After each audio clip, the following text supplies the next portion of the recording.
Hong Kong media, Xi's new round of wealth redistribution sparks social unrest. New trends among young people, lying flat, youth nursing homes, naked resignations, and gap years.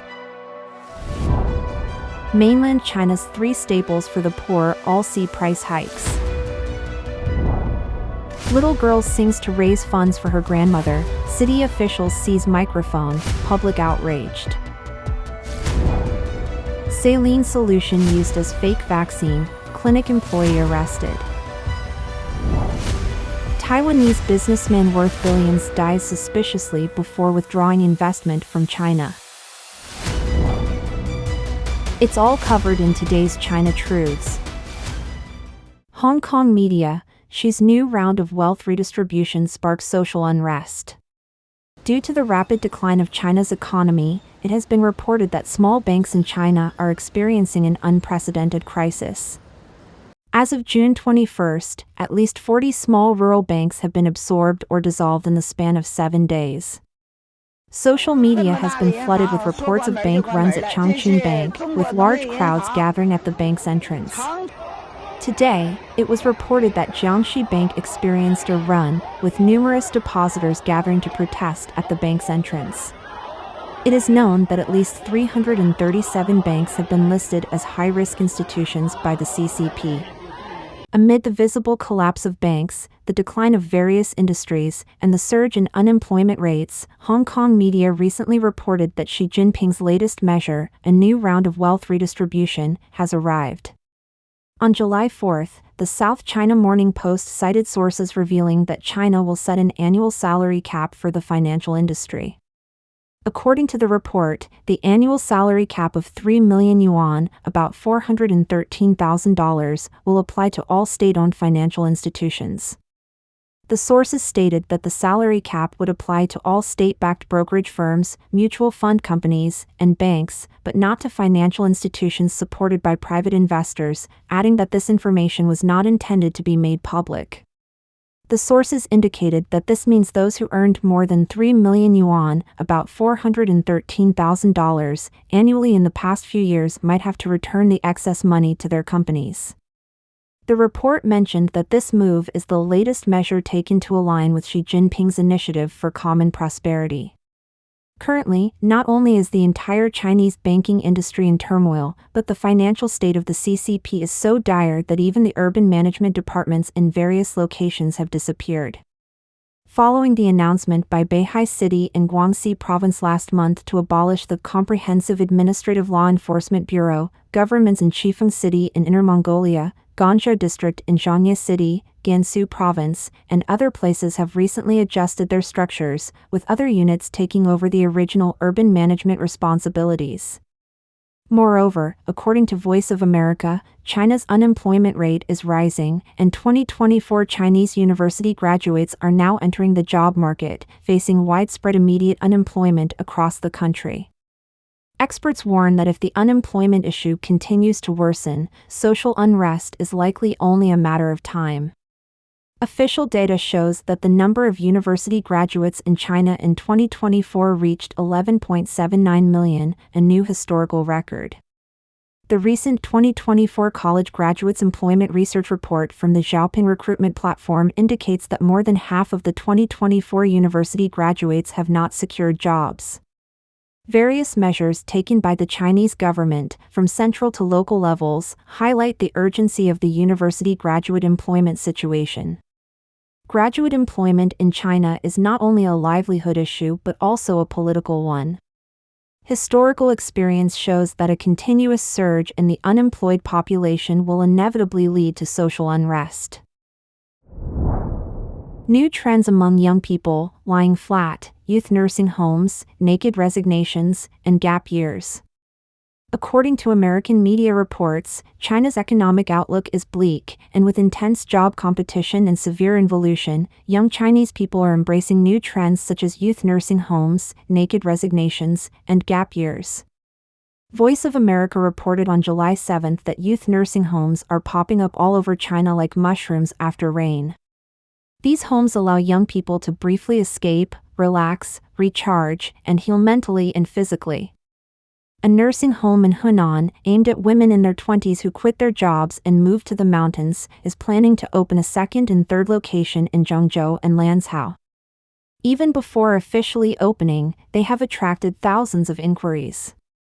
The operating team reported on social media that they made nearly 7 figures in revenue within 3 months and are continuously recruiting partners to expand nationwide.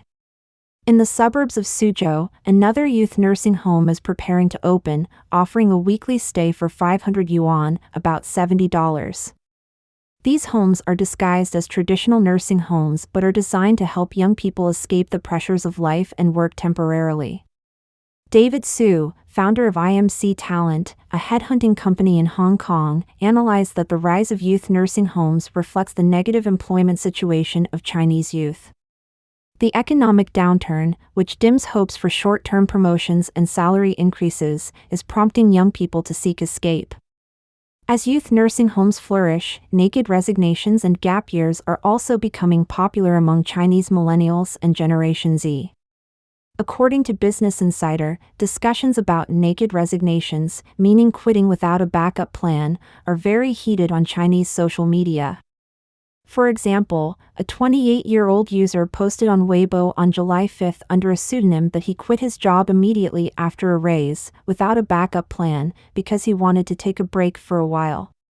The author also listed plans for after his resignation, including learning English, exercising, improving cooking skills, and traveling to see places he never had time to visit.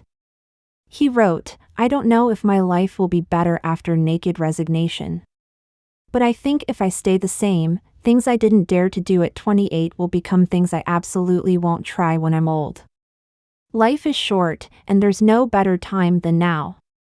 Naked resignations are not just personal thoughts. Weibo is filled with hot discussions on this topic. Examples seen on Business Insider include how much money to save before a naked resignation, 3 things to consider before a naked resignation, and 20 jobs to try after a naked resignation. On Zaya Hongshu, people share stories about life after a naked resignation. Some posts detail the pros and cons, while others, like travel diaries, advocate for a slower, more fulfilling life outside corporate competition. Additionally, gap years offer young people opportunities for personal growth and exploration before starting their careers. Sally Meyer-Yip, founder of 11K Consulting, a communications consulting company focused on China, told Business Insider that they want to travel, learn new skills, or engage in volunteer work before committing to a long-term career path. A gap year can provide much-needed rest and help young people enter the workplace refreshed and motivated. China's job market is tough for young graduates and early career professionals. In December 2022, the unemployment rate for those aged 16 to 24 was 14.9%, and for those aged 25 to 29, it was 6.1%. The economic downturn and the pandemic have led many young people to rethink their careers and seek new meanings in life. Lawrence Lim of Cherry Blossom's Intercultural Branding said social media trends like lying flat reflect this work disillusionment. Lim added that the economic downturn and harsh work culture make people feel like mere cogs in the corporate machine, leading to feelings of disillusionment and lack of motivation. Mainland China's 3 staples for the poor all see price hikes. In China, instant noodles, cola, and pickled mustard greens are known as the 3 staples for the poor due to their low prices and wide popularity. Recently, all 3 have seen price increases, making headlines on Baidu's trending searches on July 7. Many mainland netizens have recently complained online about the price hike of Master Kong instant noodles.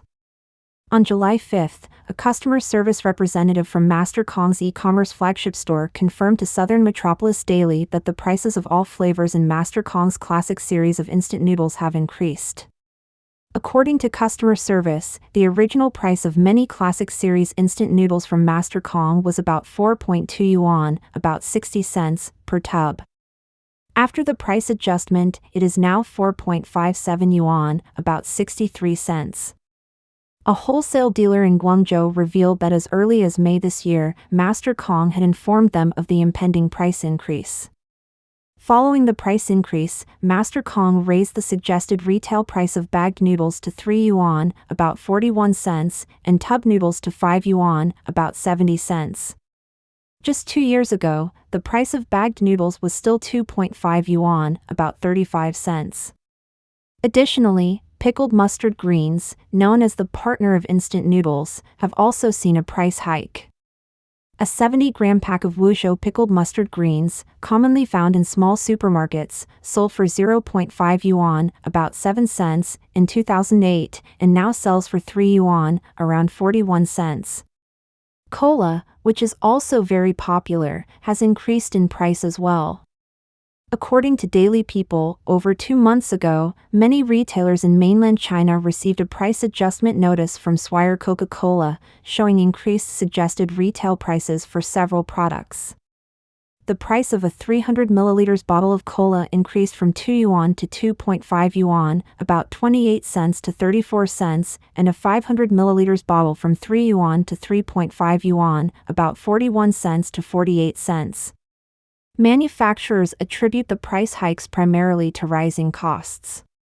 According to mainland self-media Xiaoche's Nest, on July 6, the continuous rise in wheat flour prices, a key ingredient in instant noodles, along with fluctuations in pork and chicken prices, which are the main components of the seasoning packets, directly affect the overall cost of instant noodles.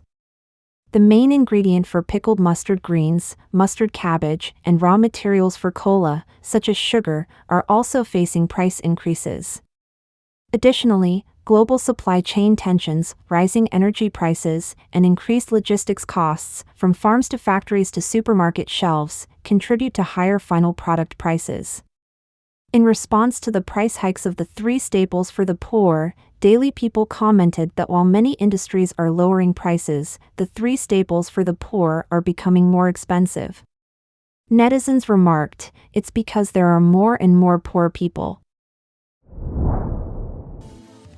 Little girl sings to raise funds for her grandmother, city officials seize microphone, public outraged. In contemporary Chinese society, the oppressive behavior of CCP police and city management, Qingguan, against ordinary citizens is becoming increasingly outrageous, leading to growing resistance from the public. This resistance is also building up the courage of more and more people. On July 7th, a video of people singing in unison to protest against the city management's oppression of the weak went viral on the social media platform X. The video shows a little girl singing on the street when suddenly 4 policemen interrupt her performance, rudely saying, "No performing. Without prior approval, you can't perform today." The subsequent footage shows a large crowd singing the girls' song together. The video's poster captioned and included text indicating that the incident occurred on the evening of July 5, 2024. A left-behind girl in Jiangsu was singing on the street after school to raise money for her elderly grandmother's medical treatment. The police and security guards cut off her sound system and drove her away, citing a lack of prior approval. Passers-by couldn't stand it anymore, and hundreds of people joined the child in singing, opposing the malicious eviction by the CCP. The incident also triggered anger among netizens. Netizens expressed their outrage over the oppressive actions of CCP police and city management. One Weibo user said they would have joined the singing in protest and called for market freedom and support for the poor. Others labeled the city management as tumors and shameless. On the X platform, a netizen described the CCP as the enemy of the people and emphasized the need for collective, leaderless resistance. The shameless behavior of the CCP authorities is increasingly inciting public anger. On July 5th, a video of city officials in Tianjin snatching goods from an elderly person also caused widespread outrage. The video shows an elderly woman holding tightly to a city official, crying and shouting for help. The crowd voiced their disapproval and eventually got the woman's bundle back, causing her to collapse to the ground. These frequent incidents of police and city officials' oppressive actions facing public resistance highlight the growing dissatisfaction with the CCP police. This escalating conflict pushes the legitimacy and stability of CCP rule to the brink. Saline solution used as fake vaccine, clinic employee arrested. Recently, the Beijing News reported that an employee at the Jiqing Town Health Center in Zhongjiang County, Deyang City, Sichuan Province, used saline solution as a fake HPV vaccine, injecting it into multiple people. This has caused widespread concern. On July 5, Zhongjiang County Public Security Bureau announced via its official Weibo account that around 3 p.m. on July 2, they received a report from the public that the Jiqing Town Health Center was using saline solution instead of the HPV cervical cancer vaccine. The police dispatched officers to the scene to handle the situation. Initial investigations revealed that Su, a 28-year-old employee at the Jiqing Town Health Center, had privately used saline solution as a fake HPV cervical cancer vaccine to inject people, illegally profiting over 11,000 yuan, about $1,500. Su has been taken into custody by the police for the crime of selling fake medicine, and the case is under further investigation. Staff at the Jiqing Town Health Center stated that the hospital is currently operating normally. The fake vaccine incident was the personal act of the employee Su, who has been taken into custody by the police for investigation. On July 5, an official from the Zhongjiang County Health Bureau's Office of Concentrated Rectification told Southern Metropolis Daily that they are aware of the situation, the police are investigating, and the results will be announced through official channels. In recent years, the HPV vaccine remains in high demand and expensive, leading some to exploit it for profit. This fake vaccine not only caused health risks but also deprived recipients of disease prevention.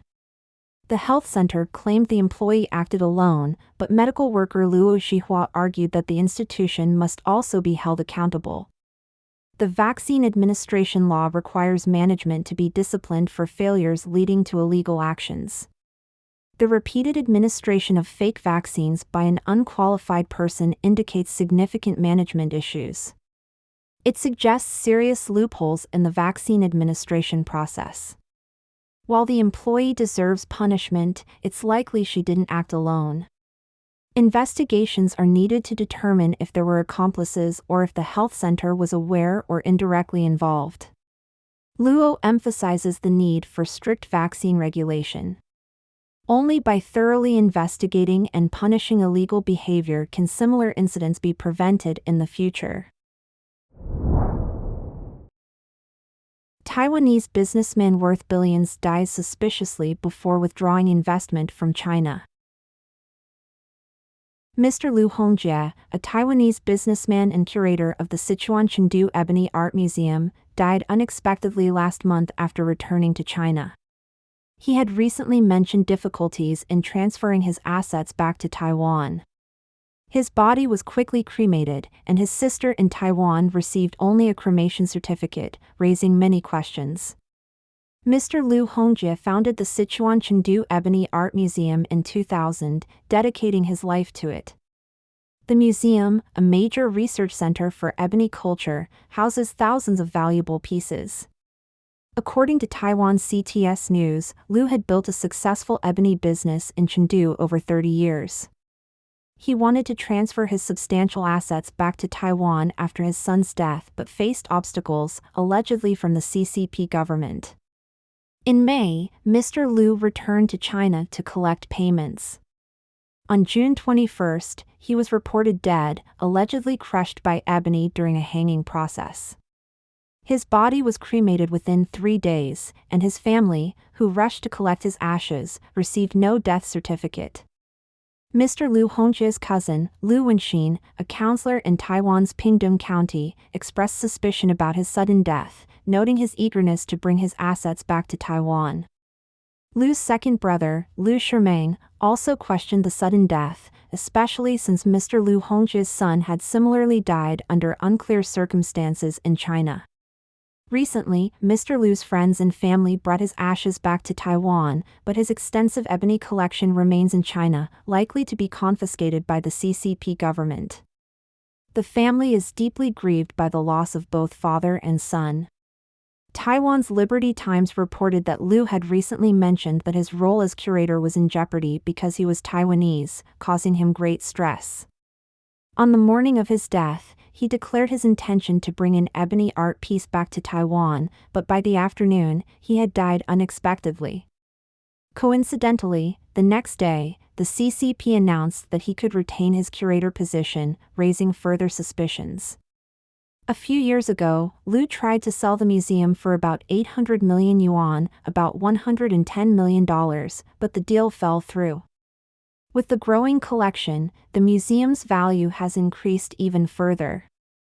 A friend of Liu mentioned that his eldest son, who was supposed to take over the museum, died suddenly from a diabetes attack 2 years ago, despite his condition being well controlled with medication. Canadian blogger Gong Zishan commented that Taiwanese and other foreign investors in China should not be surprised by such outcomes. Western investors are cautious, with only a small portion of their assets in China, while some Taiwanese investors risk everything by investing heavily there. As of 2022, about 177,000 Taiwanese work in mainland China, many in multinational companies, but they are now withdrawing. Reuters reported that recent CCP announcements regarding penalties for Taiwan independence have made some foreign companies wary, leading to the withdrawal of Taiwanese expatriates. Many netizens understand the situation in mainland China and commented, if Taiwanese businessmen don't leave China, they will suffer, they should withdraw their investments and personnel to avoid disasters. Taiwanese businessmen should not blame the Taiwanese government if they encounter problems for not leaving China, and one can't use democratic thinking to deal with a communist country. Some believe Liu's death is suspicious. There was no problem until he tried to withdraw his money. Clearly a case of murder for profit. Rapid cremation usually indicates foul play, especially when family members aren't allowed to see the body, and trying to move assets out of China can cost one's life. Don't forget to comment in the section below to share your opinions on today's topic with us. If you find the information helpful, please share this video with a friend to watch together. This will be a great source of motivation for our team to produce more and more quality and reliable videos. And also don't forget to like and subscribe to see more interesting topics from China Truths. Thank you for tuning in.